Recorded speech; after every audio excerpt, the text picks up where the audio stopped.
desperate times call for desperate actions. And I just realized what a desperate time this is if you are another species on this planet, especially if you are a pig, cow, chicken, or fish. It doesn't get any more desperate than what they're going through. And when I became aware of it, I realized how few people actually seem to be aware. So many people view themselves as animal lovers, or at the very least, they would say that they're against animal cruelty.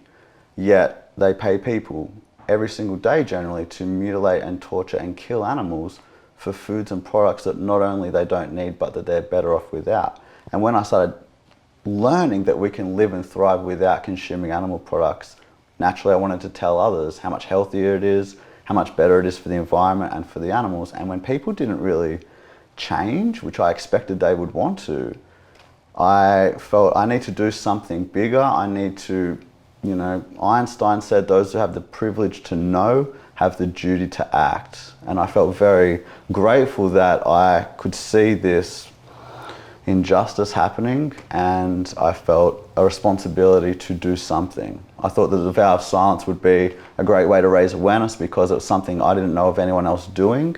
And at the time I saw animals as voiceless, so I thought there was a connection there.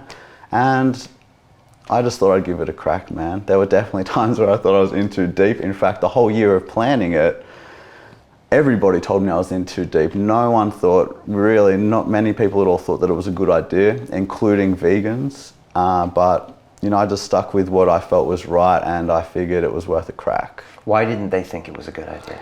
Well, my family didn't think it was a good idea because they thought it might send me crazy. They thought that, friends and family thought it would draw maybe negative attention, or that I wouldn't be able to make it, and that would look negatively to the cause. Vegans were saying things like, you need a voice, you need to give animals a voice, this is ridiculous, you have to talk about it. I saw that as a little bit short-sighted. And to be honest though, they were right up until the end there. I wrote a blog every day while I was traveling around Australia in that vow of silence, but I didn't reach that many people. I had about 10,000 people on my Facebook page, something like that. It was when I spoke for the first time on that interview where that was shared and viewed by millions and millions of people, and that's where the vow of silence really was worth it. And you hadn't talked up until that point?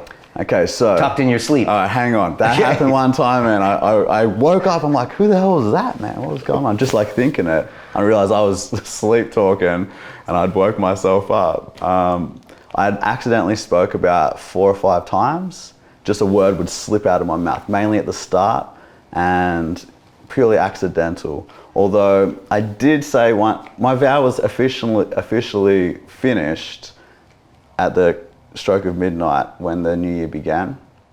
And I'd planned to speak for the first time on the Sunrise Morning Show 13 days later, after I did a 10-day meditation to figure out exactly what I was gonna say.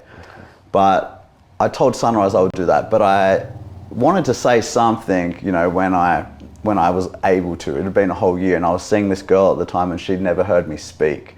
So the fireworks were going off, it was in Sydney, and I just gave her a hug and said her name in her ear, which she never heard me talk. I said it real loud to make sure my voice worked. So I freaked her out, bro, and then I just didn't say anything after that, Then I just waited the next 13 days until I was on that show. How do you date without talking?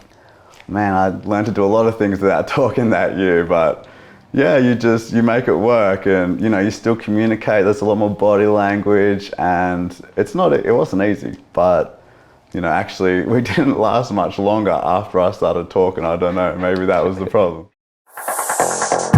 Continue watching this fascinating conversation for free by clicking on the link below to visit our website, learn from the best minds in the world, and connect with a community of passionate people building the best versions of themselves.